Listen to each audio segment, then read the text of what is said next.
Assalamualaikum warahmatullahi wabarakatuh. Perkenalkan nama saya Rasid Sidik dengan NPM 2435106008.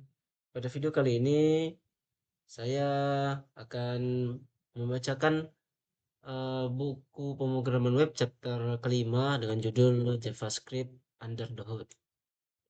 Di mana capaian pembelajaran untuk chapter kali ini kita dapat yang pertama kita dapat membedakan evolusi sintaks JavaScript dari S5 ke S6 Plus dan memanfaatkan fitur modern seperti optional chaining.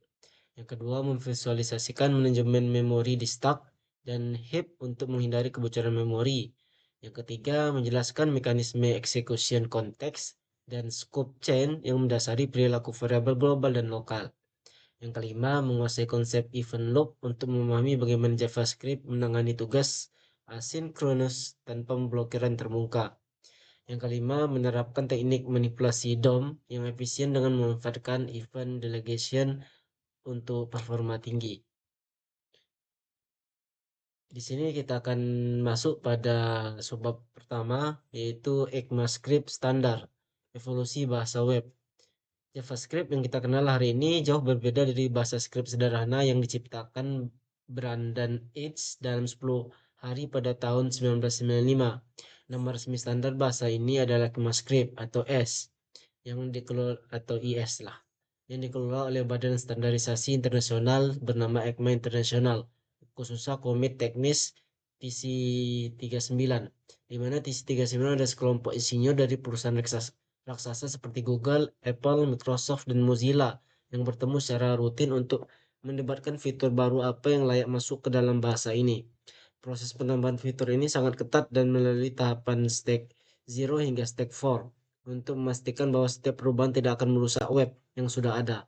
Sebagai developer, memahami proses ini penting agar kita tahu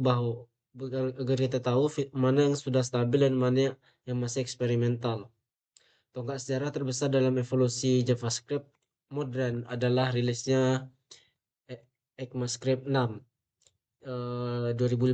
Sebelum IS6, JavaScript IS5 terasa kikuk dan penuh jebakan, seperti masalah scoping variabel var dan ketiadaan sistem modul bawaan.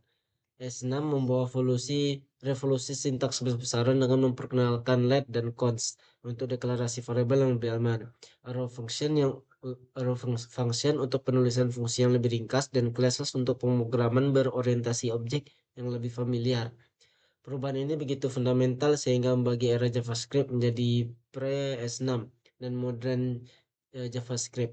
Hampir semua tutorial atau dokumentasi yang ditulis sebelum 2015 kini dianggap usang dan tidak disarankan untuk dipelajari oleh pemula. Sejak ECMAScript 6 rilis ECMAScript dilakukan setiap tahun 2016, 2017, dan seterusnya dengan penambahan fitur yang lebih bertahap namun sangat powerful. Salah satu fitur favorit developer modern adalah optional chaining yang menyelamatkan kita dari error sejuta umat. Dengan tanda tanya ajaib ini kita bisa mengakses properti besar yang dalam seperti user, profile, address, city tanpa perlu menulis rangkaian pengecekan if yang panjang dan melelahkan.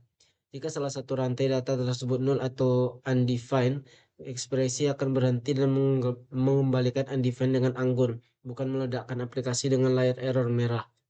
Fitur lain yang sangat membantu adalah Nullis coalescing operator yang merupakan versi lebih cerdas dari operator logika OR. Operator OR lama memiliki kelemahan fatal. Ia menganggap angka 0 atau string kosong sebagai nilai false, sehingga seringkali menimpa data valid dengan nilai default. Misalnya let score 0 or 10 akan menghasilkan 10, padahal skor 0 adalah nilai yang sah dalam game. Dengan tanda tanya, operator hanya akan mengambil nilai sebelah kanan jika nilai sebelah kirinya benar-benar null atau undefined. Ini memberikan presisi yang sangat dibutuhkan dalam menangani konfigurasi atau data input pengguna. Kita juga tidak boleh melupakan destructing assignment. Tuh, sebuah sintaks elegan untuk membongkar nilai dari array atau properti dari objek ke dalam variabel terpisah. Alih-alih menulis const name username sama dengan username berulang-ulang, kita cukup menulis const name age sama dengan user. Fitur ini menjadi tulang punggung pengembangan aplikasi modern, terutama dalam ekosistem React, React, React, di mana kita seringkali harus mengekstrak props dan state destructuring. Tidak hanya menghemat ketikan, tetapi juga menghemat kode lebih deklaratif dan mudah dibaca. Memperjelas data apa saja yang sebenarnya dibutuhkan oleh sebuah fungsi. Evolusi standar ini menuntut kita untuk selalu menggunakan alat bantu seperti Babel atau TypeScript compiler dalam proses build. Karena tidak semua browser di dunia, terutama browser lama di instansi pemerintah atau korporat, langsung mendukung fitur terbaru S 2024. Kita perlu menerjemahkan kode modern kita ke versi JavaScript yang lebih tua agar kompatibel. Konsep ini disebut transpiling, source to source compiling. Ini memungkinkan kita menulis kode dengan sintaks masa depan yang ekspresif hari ini, tanpa mengorbankan pengguna yang masih terjebak dengan browser lawas. Memahami alat transpilasi adalah bagian integral dari menjadi web arsitek yang inklusif. Sebab kedua yaitu memory model dan data types di balik tirai penyimpanan. Untuk menulis kode yang efisien dan bebas bug, kita harus mengintip bagaimana mesin JavaScript seperti di Chrome menyimpan data kita di memori komputer. Secara garis besar, memori dibagi menjadi dua wilayah utama, stack and heap. Stack adalah wilayah memori yang sangat cepat, terorganisir, rapi, tetapi ukurannya terbatas. Digunakan untuk menyimpan data statis yang ukurannya sudah diketahui saat compile time. Di sinilah tipe data primitif seperti number, string, boolean, dan lain sebagainya tinggal.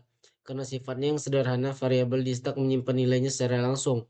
Ketika kita menyalin variabel primitif, komputer benar-benar membuat salinan nilai 10 yang baru dan independen.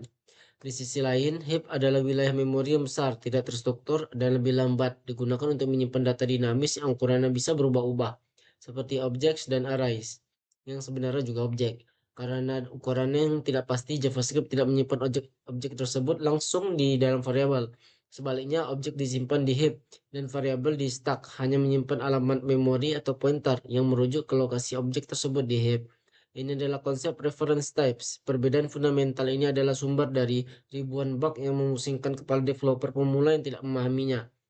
Implikasi terbesar dari reference type adalah masalah mutability.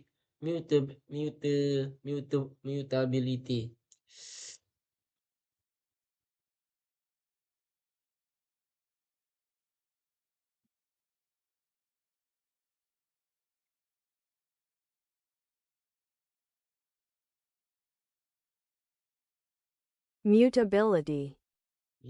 Mutability.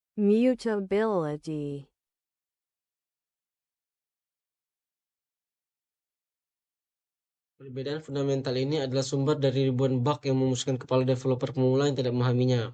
Implikasi terbesar dari reference type adalah masalah mutability, yaitu kemampuan untuk diubah. Ketika kita menyalin subjek sebuah objek, kita tidak menyalin objeknya, melainkan hanya menyalin alamatnya. Akibatnya, objek 1 dan objek 2 menunjuk ke rumah yang sama. Jika kita mengubah isi objek 2, maka objek 1 juga akan berubah menjadi 99. Fenomena ini disebut share mutable states. Dan ini adalah musuh utama dalam arsitektur aplikasi skala besar karena perubahan di satu tempat bisa menyebabkan efek samping tak terduga di tempat lain. Inilah mengapa konsep immutability, data yang tidak bisa diubah, sangat dipuja di dunia modern. Untuk menghindari masalah referensi ini, kita sering kali perlu melakukan deep copy atau shallow copy. Shallow copy atau menggunakan spread operator atau object essence hanya menyalin properti level pertama, tetapi jika ada objek besaran di dalamnya, referensinya tetap ikut. Untuk benar-benar memisahkan dua objek yang kompleks, kita butuh deep copy yang dulunya rumit dan butuh library eksternal, tetapi kini sudah didukung secara native oleh browser modern melalui fungsi struktur clone. Memahami kapan harus menyalin referensi dan kapan harus menyalin nilai adalah skill krusial untuk manajemen data yang benar. Lalu bagaimana dengan sampah memori? JavaScript memiliki mekanisme otomatis bernama garbage collection. Mesin JavaScript secara berkala memindai memori heap dan mencari objek-objek yang yatim piatu. Objek yang tidak lagi memiliki referensi atau variabel yang menunjuk kepadanya. Jika ditemukan, Garbage collection atau GC akan menghapus objek tersebut dan membebaskan memori untuk dipakai kembali. Meskipun otomatis, bukan berarti kita bebas sembarangan. Memori leaks atau kebocoran memori masih bisa terjadi jika kita tidak sengaja membiarkan referensi tertinggal. Misalnya lupa menghapus event listener pada elemen yang sudah dihapus dari DOM, atau menyimpan data besar di variabel global yang tidak pernah dibersihkan. Pemahaman tentang memori ini juga menjelaskan mengapa kita menggunakan cons untuk array atau objek tapi masih bisa mengubah isinya. Cons hanya menjaga agar variabel tidak bisa diisi ulang dengan alamat baru, tetapi ia tidak memproteksi isi rumah di alamat tersebut. Untuk benar-benar membukukan objek agar tidak bisa diedit isinya, kita harus menggunakan metode object freeze, membedakan antara variable assignment dan value mutation adalah langkah penting menuju kedewasaan pemrograman. Lanjut pada subbab ketiga, yaitu ex- eh, exec- eh, execution context and scope, aturan main variable. Setiap kali kode JavaScript dijalankan, ia tidak berjalan di ruang hampa, melainkan di dalam sebuah lingkungan yang disebut execution context.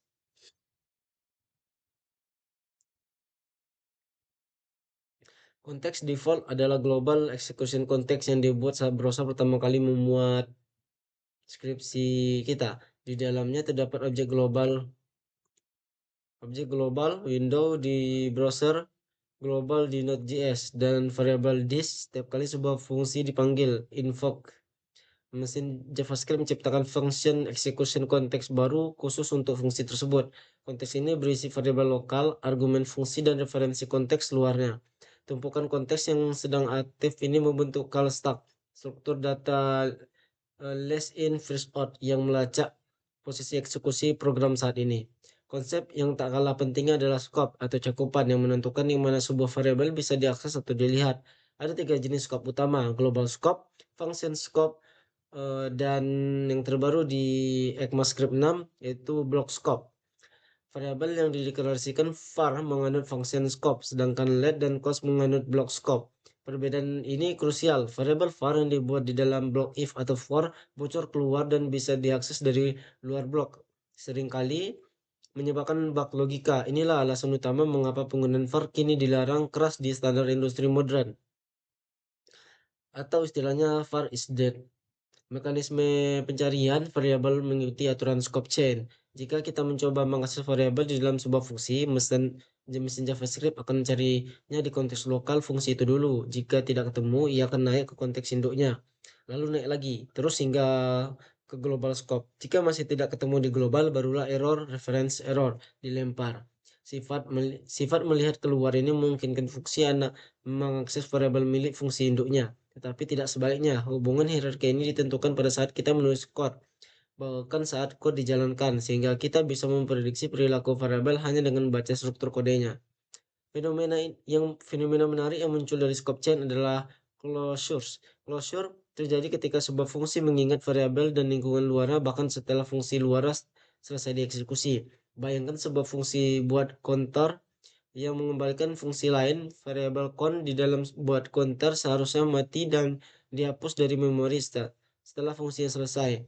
Tetapi berkat closure, fungsi anak yang dikembalikan membawa ransel berisi referensi ke variabel count tersebut. Ini memungkinkan kita membuat variabel private dan stateful function tanpa mengotori global scope. Closure adalah konsep yang sering ditanyakan dalam wawancara kerja karena menunjukkan pemahaman mendalam tentang siklus hidup variabel.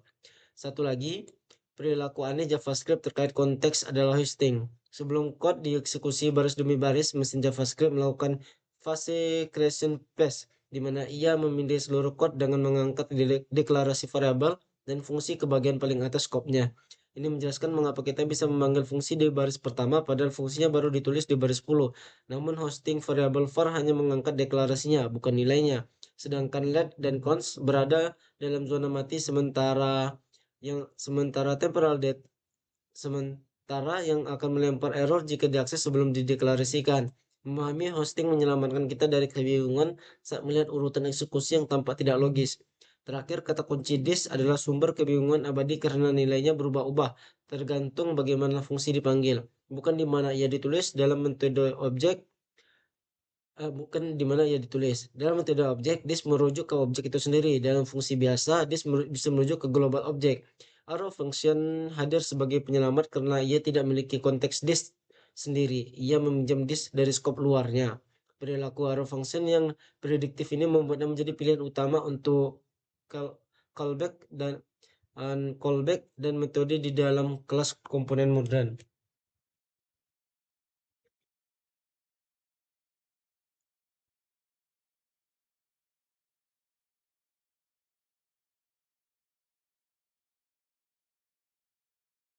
Baik, di sini kita akan lanjut pada subbab keempat, yaitu the event loop dan asynchronous.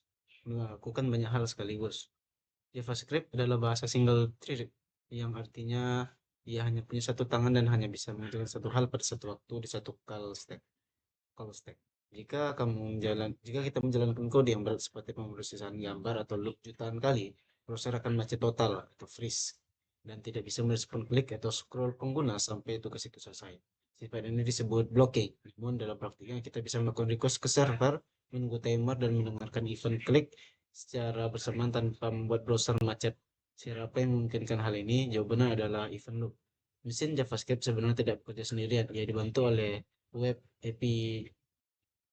APIs yang disediakan oleh browser seperti setTimeout, fetch, dan DOM events. Web API inilah yang sebenarnya menangani tugas-tugas berat di latar belakang menggunakan thread tambahan yang dikelola browser C++. Di luar thread utama JavaScript, ketika kita memanggil setTimeout, kita sebenarnya sedang mendelegasikan tugas menghitung waktu ke browser. JavaScript kemudian lanjut mengerjakan baris kode berikutnya tanpa menunggu. Setelah 1 detik berlalu, browser akan melempar fungsi callback kita ke dalam sebuah antrian yang disebut callback queue atau task queue. Queue atau task queue, menunggu giliran untuk dieksekusi. Di sini event loop berperan sebagai pengatur lalu lintas yang tak kenal lelah. Tugas event loop sangat sederhana, yaitu menerus memantau call stack dan callback queue. Aturannya adalah jika call stack kosong, JS sedang menganggur. Ambil satu tugas, pas dari callback queue dan dorong ke call stack untuk dijalankan. Inilah mengapa timeout dengan waktu 0 ms tidak langsung dijalankan. Ia tetap harus antri di belakang dan menunggu sampai kode sinkron yang sedang berjalan selesai semua. Event loop menjamin bahwa tugas asinkronus tidak akan pernah menyela kode yang sedang berjalan di tengah jalan, menjaga konsistensi logika program. Selain callback queue biasa, ada jalur prioritas khusus bernama microtext queue yang digunakan oleh Promise dan Async-await. Microtext queue memiliki hak istimewa. Segera setelah call stack kosong, event loop akan memproses semua tugas di microtext queue sampai habis bersih. Baru kemudian melirik callback queue biasa. Ini berarti dan sebuah promise akan selalu dieksekusi lebih dulu daripada set timeout, meskipun keduanya siap pada saat yang sama. Memahami prioritas antrian ini sangat penting untuk dibagi masalah urutan eksekusi yang kompleks dalam aplikasi asinkronus. Evolusi penanganan asinkronus di JavaScript bergerak dari callback help atau piramida kode yang menjorok ke kanan menuju promise dan akhirnya mencapai puncaknya di async or await. Async or await sebenarnya hanyalah gula sintaksis di atas promise yang memungkinkan kita menulis kode asinkronus seolah-olah itu kode asinkronus biasa. Dengan kata kunci await, kita bisa menghentikan sementara eksekusi fungsi async sampai data dari server datang. Ini membuat alur logika menjadi linear, mudah dibaca dan mudah ditangani errornya menggunakan block tray or catch standar. Namun kekuatan asinkronus ini datang dengan tanggung jawab. Kita harus hati-hati agar tidak membuat waterfall yang tidak perlu, di mana request B menunggu request A selesai padahal keduanya tidak saling berhubungan. Dalam kasus seperti itu, kita harus menggunakan promise.out untuk menjalankan kedua request secara paralel, memaksimalkan efisiensi waktu. Pemahaman mendalam tentang event loop mengajarkan kita bahwa performa JavaScript bukan tentang seberapa cepat prosesor menghitung, melainkan seberapa pintar kita mengatur antrian tugas agar thread utama tidak pernah tersumbat. Di sebab kelima, DOM manipulation dan events, jembatan interaktivitas. DOM atau Document Object Model adalah antarmuka menghubungkan JavaScript dengan halaman HTML. Namun, operasi DOM seperti document.getElementById atau .appendChild adalah satu operasi paling mahal alias lambat dalam ekosistem browser. Setiap kali kita menyentuh DOM, browser harus melakukan perhitungan ulang layout dan pengecatan ulang layar. Oleh karena itu, prinsip utama manipulasi DOM yang efisien adalah minimalkan sentuhan dan mengubah teks sebuah halaman di dalam loop sebanyak 100 kali. Sebaliknya, simpan perubahannya di variabel JavaScript, lalu update elemen DOM-nya satu kali saja di akhir. Teknik seperti dokumen fragment juga bisa digunakan untuk menyusun sekelompok elemen di memori offline sebelum ditempelkan sekaligus ke elemen asli. Salah satu fitur paling powerful dalam sistem event DOM adalah event propagation yang terdiri dari dua fase capturing atau turun dari root ke target dan bubbling naik dari target kembali ke root. Secara default, event listener bekerja pada fase bubbling. Artinya jika kita mengklik sebuah tombol di dalam div, event klik tersebut akan memicu listener di tombol dulu, lalu gelembungnya naik memicu listener di div, lalu di body, dan seterusnya. Mekanisme ini sering membingungkan pemula yang mendapati satu klik memicu banyak fungsi sekaligus. Kita bisa menghentikan perlambatan ini menggunakan metode stop propagation, meskipun harus digunakan dengan bijak agar tidak memutus aliran logika aplikasi pihak ketiga, seperti analytics. Memanfaatkan bubbling, kita bisa menerapkan pola arsitektur event delegation. Bayangkan kita punya tabel dengan 1000 baris dan setiap baris punya tombol hapus. Cara naif adalah memasang 1000 event listener ke masing-masing tombol. Ini akan memakan memori besar dan membuat inisialisasi lambat. Cara cerdasnya adalah memasang satu event listener saja pada elemen induk tabel, karena event dari tombol akan bubble up ke tabel. Kita bisa menangkapnya di sana dan mengecek event.target untuk mengetahui tombol mana yang diklik. Dan ini tidak hanya menghemat memori, tetapi juga otomatis menangani elemen baru yang ditambahkan secara dinamis di masa depan, tanpa perlu pasang listener ulang. Aspek penting lain dari manipulasi DOM modern adalah keamanan, khususnya pencegahan serangan cross-site scripting. Property.inner.html sangat praktis untuk menyuntikkan HTML string, tapi ia juga pintu gerbang neraka jika string tersebut berisi script jahat dan dari input pengguna. Arsitek web yang sadar keamanan akan lebih memilih metode aman seperti .text content yang memperlakukan semuanya sebagai teks mati atau create element. Jika terpaksa harus mempersing HTML mentah, wajib menggunakan library sanitasi seperti DOM Purify untuk membersihkan script berbahaya sebelum disuntikan ke halaman. Selain event klik dan ketik, ada jenis event yang bisa membajiri browser jika tidak dikendalikan, seperti event scroll, resize, atau mouse move yang bisa memicu ratusan kali per detik. Untuk menangani ini, kita wajib menggunakan teknik debouncing atau throttling. Debouncing memastikan fungsi hanya jalan setelah pengguna berhenti melakukan aksi selama sekian milidetik. Cocok untuk search bar. Throttling membatasi fungsi agar hanya jalan maksimal satu kali setiap sekian milidetik. Contoh untuk scroll infinite. Menerapkan teknik ini adalah tanda kedewasaan developer yang peduli pada performa dan baterai perangkat pengguna. Terakhir, interaksi JavaScript modern telah melampaui manipulasi DOM manual berkat hadirnya web components dan framework reaktif. Namun di balik layar, React atau Vue, prinsip-prinsip DOM natif ini tetap berjalan. Virtual DOM hanya lapisan abstraksi yang melakukan strategi minimalkan sentuhan secara otomatis untuk kita. Memahami raw DOM API memberikan kita kemampuan untuk melakukan optimasi manual yang ekstrim atau membangun komponen ringan tanpa ketergantungan framework besar. Sebuah skill yang sangat dihargai dalam pengembangan widgets embeddable atau aplikasi performa tinggi. Yang keenam, integrasi keislaman, manajemen hati, dan disiplin proses. Sifat single thread pada JavaScript mengajarkan kita tentang konsep khusyuk dan fokus dalam beramal. Sebagaimana call stack JavaScript hanya bisa mengeksekusi satu fungsi pada satu waktu. Pikiran manusia juga didesain Allah untuk bekerja optimal saat fokus pada satu tujuan. Mencoba melakukan banyak hal sekaligus atau multitasking seringkali hanya ilusi yang menurunkan kualitas amal. Sama seperti membebani main thread yang akan menyebabkan operasi macet atau freeze.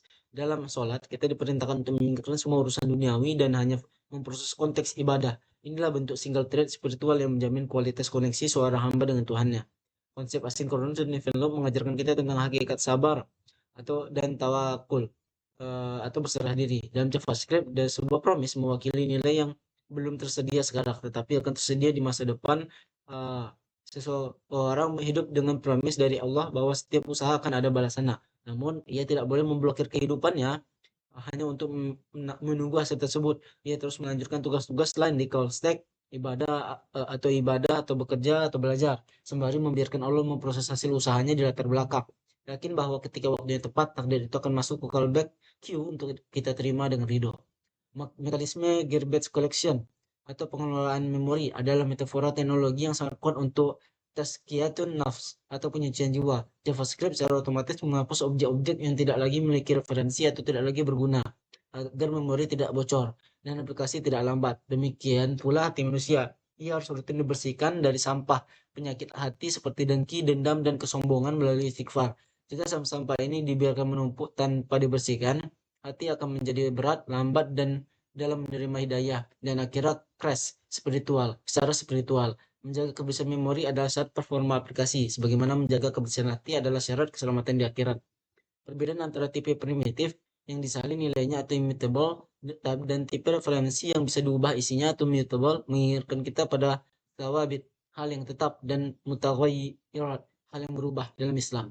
Ada aspek agama yang tidak boleh berubah seperti akidah dan rukun Islam yang harus kita pegang teguh apa adanya. Namun ada aspek muamalah dan strategi duniawi yang fleksibel dan bisa dimutasi sesuai tuntutan zaman dan maslahat.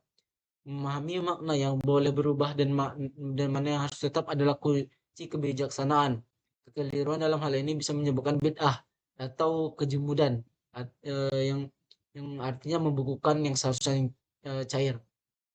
Konsep execution, konteks, dan scope mengajarkan kita tentang adab dan batasan ilmu. Sebuah variabel di dalam fungsi lokal tidak bisa dilihat dari luar. Menjaga privasi dan integritas data tersebut ini sejalan dengan perintah menutup aib dan menjaga rahasia saudara atau hifzu al-asrar. Tidak semua informasi harus bersifat global dan bisa diakses semua orang. Ada hal-hal yang khusus untuk lingkaran tertentu. Selain itu, hosting di mana deklarasi diangkat ke atas mengingat kita bahwa niat deklarasi harus lalu mendahului amal atau eksekusi. Sebagaimana hadis innamal usri innamal innama innamal a'malu binniyat. Sesungguhnya amal itu tergantung niatnya. Terakhir, evolusi standar dari S5 ke S6 Plus mencerminkan semangat islah atau perbaikan terus-menerus dan tajdid atau pembaruan.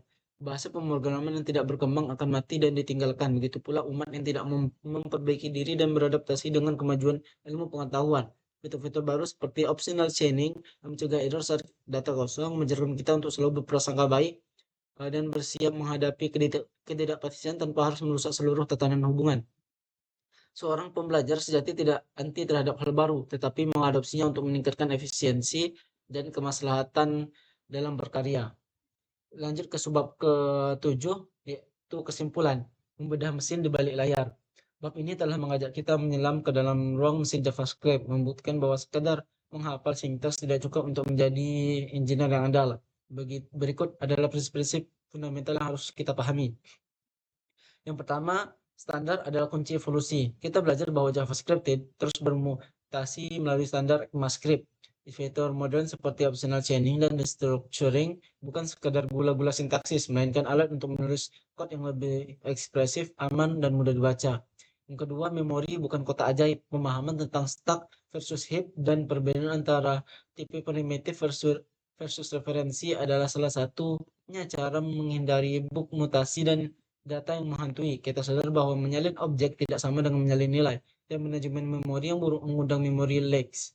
Konteks menentukan realitas. Mekanisme scope chain dan closures mengajarkan kita bagaimana variabel hidup dan mati. Closure bukanlah sihir hitam, melainkan cara elegan untuk mengelola privasi data dan step dalam bahasa yang fungsional. Yang keempat, ilusi multitasking atau event loop. Kita membongkar mitos bahwa JavaScript melakukan banyak hal sekaligus. Sebaliknya, ia adalah pekerja single thread yang sangat cerdas mendelegasikan tugas berat ke web API. Memahami antrian microtext versus callback queue adalah kunci untuk menulis aplikasi asinkronus yang tidak memblokir antarmuka. Yang kelima, Doom adalah operasi mahal. Terakhir, kita menyadari bahwa setiap setuan ke Doom memakan biaya performa. Teknik seperti event delegation dan meminimalkan reflow atau repend adalah strategi wajib untuk menjaga aplikasi tetap berjalan mulus di 60 fps, bukan sekedar jalan saja. Dengan pemahaman mendalam tentang mesin JavaScript ini, kita menghadapi satu masalah besar. JavaScript terlalu bebas dan mudah error. Di bab 6, kita akan menggunakan baju besi pelindung bernama TypeScript untuk menjinakkan kebuasan JavaScript. Baik, untuk video kali ini cukup sekian, sampai di sini saja. Saya Rasid Sidik pamit undur diri. Wassalamualaikum warahmatullahi wabarakatuh.